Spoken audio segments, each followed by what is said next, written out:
नमस्कार, मैं हूं मानव और आप सुन रहे हैं मानव। लोभी सन्यासी, ये कहानी का नाम है। आइए सुनते हैं। किसी निर्जन प्रदेश में सन्यासू का एक मठ था। वहाँ देश शर्मा नाम का एक सन्यासी निवास करता था। मठ में आने वाले चढ़ावे के कारण उसके पास बहुत सा धन एकत्र हो गया था।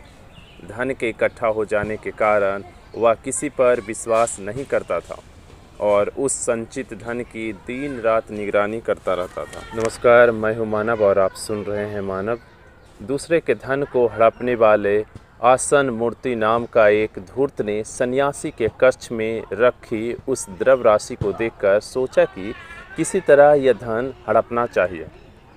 यही सोचकर आसन मूर्ति देश शर्मा के शरण में पहुंचा और उसको प्रणाम कर विनती भाव से बोला, भगवान, यह संसार असार है। पर्वत से गिरने वाली नदी की भांति यह यौवन भी पतनोमुक्त है। मानव जीवन क्षण भंगुर है। संसार के सारे संबंध स्वप्न की भांति असत्य है। यह सब तो मैं समझता हूँ। कृपया कर आप यह बताइए कि कौन सा कर्म है जिसको करने से मैं इस भव सागर को पार कर सकूं। आसन मूर्ति की बात सुनकर देव शर्मा ने कहा, तुम तो इस आयु में ही वैराग की बातें करने लगे हो। वत्स, तुम धन्य हो। बस तुम शिव मंत्र की दीक्षा ले लो तो तुम्हारा कल्याण हो जाएगा। तो भगवान आप ही मुझे दीक्षा दीजिए। आपसे बढ़कर कौन श्रेष्ठ है। ठीक है, मैं तुम्हें दीक्षा दूंगा, किंतु तुम यात्री में यहाँ नहीं रह सकोगे। तुम्हें रहने के लिए किसी अन्य जगह का प्रबंध करना होगा। तुम मठ के द्वार पर त्रिंग की कुटका बनाकर रह सकते हो, यानी कि मठ के दरवाजे, मठ के आगे तुम तिनके का कुटिया लगाकर रह सकते हो। यही हम दोनों के लिए श्रेष्ठकर रहेगा। आसन मूर्ति बोला, जैसा आपका आदेश। मेरे लिए तो आपका आदेश ही सर्वोपरि है। इस प्रकार अपने वाक जाल में देव शर्मा को फंसाकर आसन मूर्ति उसका शिष्य बन गया। अब वह नित्य प्रतिदिन देव शर्मा की सेवा में ही लगा रहने लगा। इससे देव शर्मा तो प्रसन्न हो गए, किंतु धन की वह पोटरी उसके शरीर से कभी अलग नहीं हुई। यह सोचकर आसन मूर्ति सोचने लगा कि यह धन इस प्रकार तो मेरे हाथ आएगा ही नहीं। क्यों न इसकी हत्या करके यह धन प्राप्त किया जाए। आसन मूर्ति ऐसा विचार कर ही रहा था कि देश शर्मा के किसी शिष्य का पुत्र उसको निमंत्रण करने के लिए आया। निमंत्रण पाकर देव शर्मा आसन मूर्ति को साथ लेकर चल पड़ा। आगे चलकर एक नदी मिली। देव शर्मा ने अपनी पोटरी गुदरी में छिपा ली और आसन मूर्ति से बोला, मैं शौच करने के लिए जाता हूँ। तब तक तुम भगवान शिव की प्रतिमा से युक्त इस गुदरी की सावधानी से रक्षा करते रहना। इस प्रकार देव शर्मा उसे वह गुदरी पकड़ाकर चला गया। ज्यों ही देव शर्मा आँख से ओझल हुआ, आसन मूर्ति वह गुदरी उठाए और वहाँ से भाग निकला। देव शर्मा को अपने शिष्य पर पूरा विश्वास था। जब वह शौच करने निश्चितता से बैठा तो उसने देखा कि सामने मेढकों का एक झुंड जा रहा है और उसमें दो मेढे परस्पर लड़ रहे हैं। वे एक दूसरे से अपना सिर टकरा रहे थे और उसके सिरों से रक्त टपक रहा था। पास में ही एक गिदर मौजूद था जो उसके सिरों से टपकते रक्त को बार बार चाट लेता था।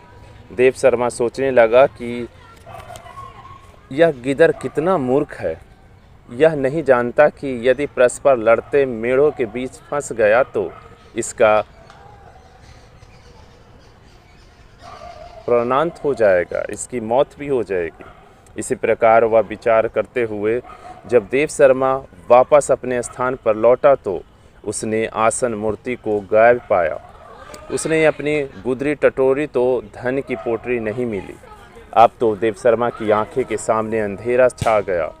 वह भूमि पर गिरा और बेहोश हो गया। होश आया तो वह बुरी तरह विलाप करने लगा। फिर वह रोता कलपता हुआ आसन मूर्ति के पद चिन्हों को पीछा करता हुआ एक ओर चल पड़ा। सूर्यास्त के समय वह एक ग्राम में जा पहुंचा। पहला ही घर किसी जुलाहे का था। वह जुलाहा मदपान के लिए अपनी पत्नी को साथ लेकर नगर की ओर जा ही रहा था। देव शर्मा ने जब उससे आश्रय मांगा तो जुल्ला अपनी पत्नी को उसके पास छोड़कर स्वयं मदपान के लिए नगर को चल दिए। जुल्लाहे की पत्नी दुश्चरित्र थी, कैरेक्टरहीन थी। अतिथि सेवा में घर पर रह जाने की बात सुनकर वह पसंद हुई। उसको अपने प्रेमी देवदत्त का स्मरण हो आया। उसने अपने अतिथि देवशर्मा को एक टूटी फूटी बिना बिस्तर की चरपाई पर लेटने को कहा और बोली, भगवान, मैं किसी अन्य ग्राम से यहाँ आई अपनी सहेली से मिलकर आती हूँ। तब तक आप मेरे घर पर विश्राम कीजिए।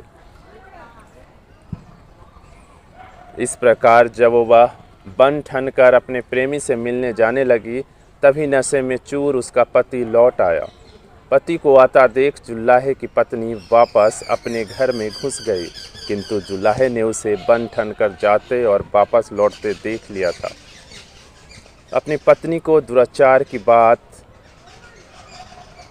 उसने पहले ही सुन रखी थी, किंतु आज उसे स्वयं अपनी आंखों से देख लिया तो क्रोध होकर पूछने लगा कि वह कहाँ जा रही थी। जुल्लाहे की पत्नी बोली, मैं कहाँ जाती, तुमको नशा चढ़ा हुआ है इसीलिए बहक रहे हो। किंतु जुल्लाहे को संतोष नहीं हुआ। उसने अपनी पत्नी की बहुत पिटाई की और उसे एक खंभे से बांधकर नशे में सो गया।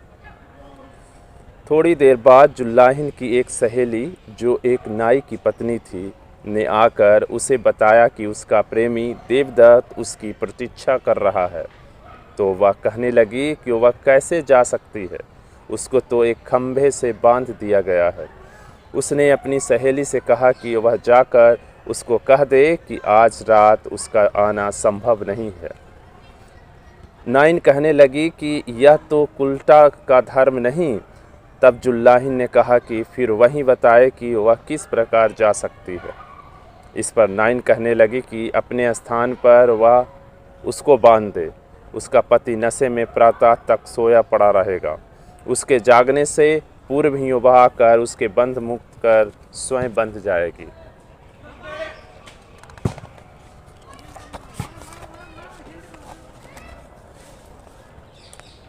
वैसे ही हुआ। जुल्लाहिन अपनी जगह नाइन को खंभे से बांधकर चली गई।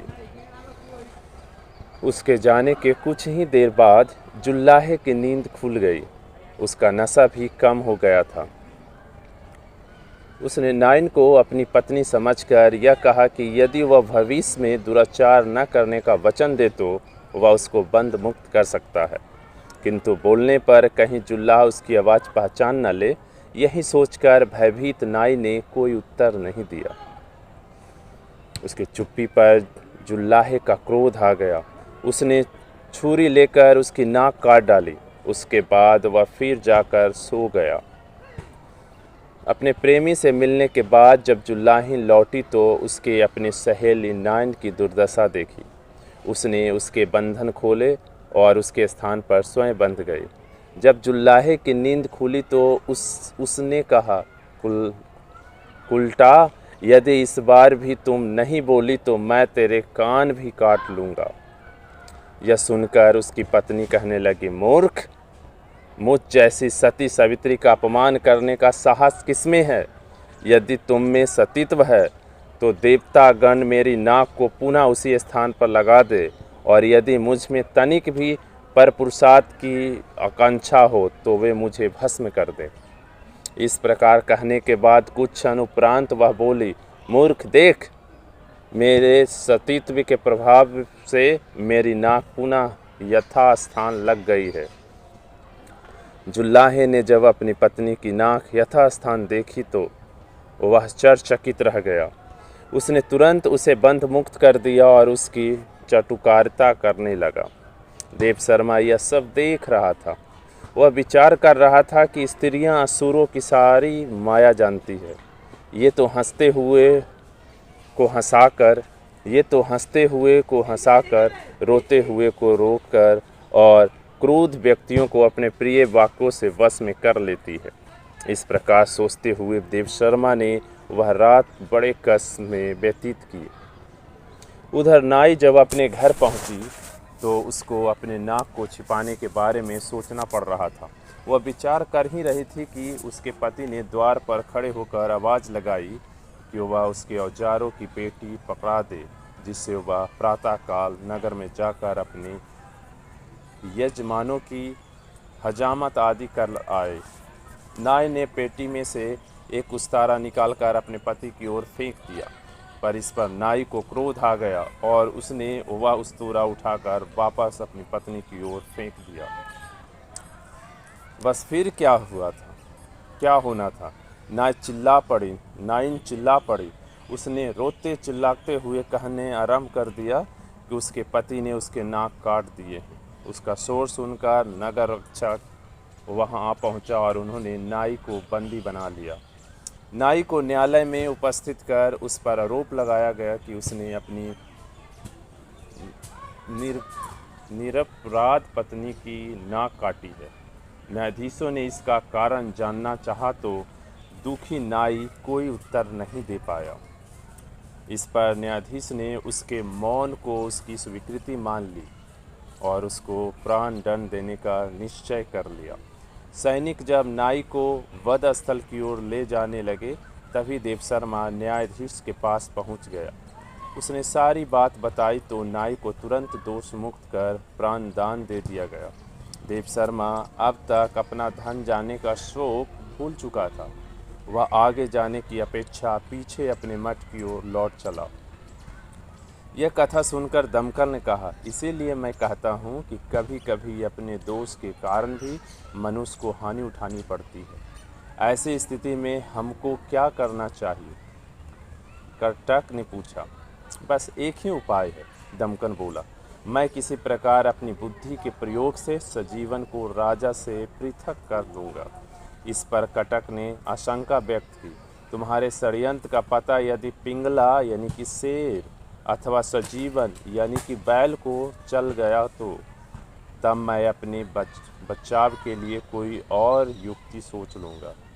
कहा भी गया है कि बुद्धिमान व्यक्ति को अपने प्रयत्न नहीं छोड़ना चाहिए।